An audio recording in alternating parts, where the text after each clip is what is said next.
Hey guys, this is Just Running Trains, and today we're going to be talking about something that's very special in my collection.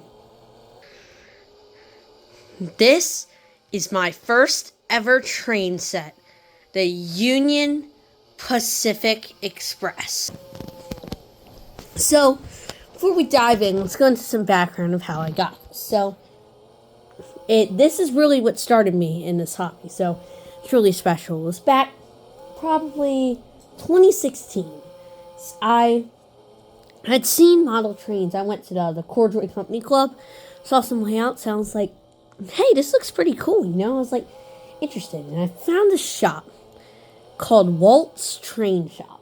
Walt was a great guy. He always had great stuff in there, had so much advice. He really helped me get into this hobby and really taught me a lot of stuff I didn't know, since I really had no prior knowledge of it. I really inherited it from no one. I really just kind of came up with it on my own in some ways. So Walt was a very helpful person. So he was a strong believer. He loved classic conventional trains.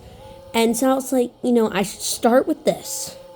So I found this, a sealed set from 1993, factory sealed, never opened, Union Pacific Express in his store. And I was like, I'm going to go for this. I really wanted it. And for Christmas, I opened the thing up, and there it was, the Union Pacific Express. I was so happy. And from then on, trains have been a big part of my life. So, this is a really, really special piece. When I first took this thing out, I set it up on like a little table. I had some Thomas Wooden trains on for hours. I just sat there staring at this thing. I pretended to make YouTube videos. I loved it. I was very young at the time, and it was just something really enjoyable, and just a joy that I'll never forget. So, let's look at this train set. So, this train set consists of multiple pieces, with the first being the 442 engine. This thing has a puffing smoke unit and free direction revert, and a free position direction unit, so it goes free directions and everything, forward, neutral, reverse. So, standard conventional train, great to start with. Personally, conventional is a good way to start, because once you do conventional, everything else branches off from that in some matter. And then the tender for it, which has an air whistle, the classic sound.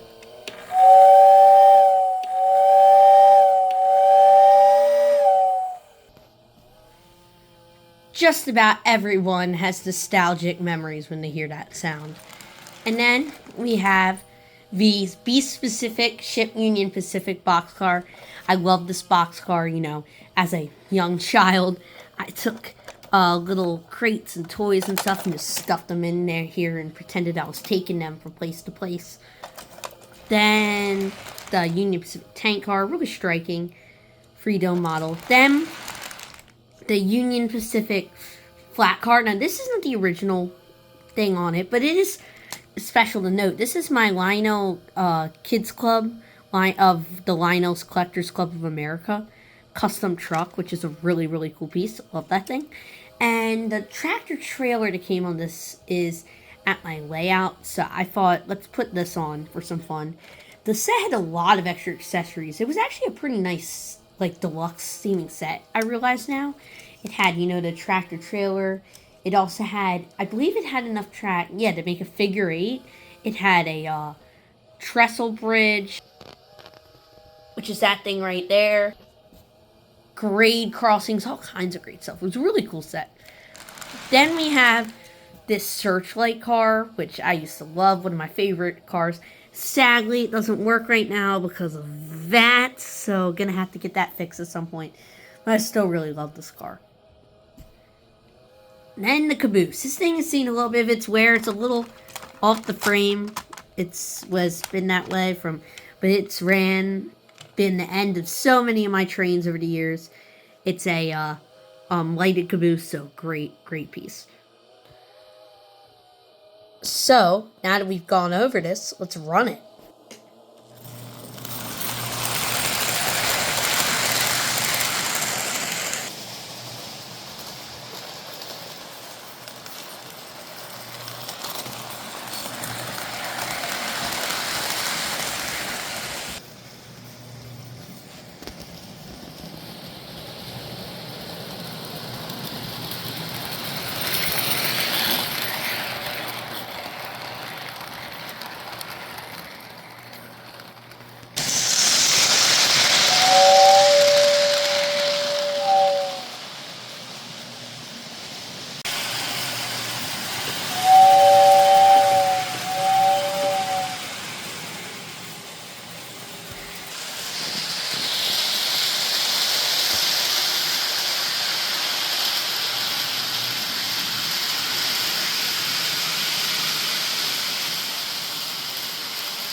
Well, this was a really fun video to make.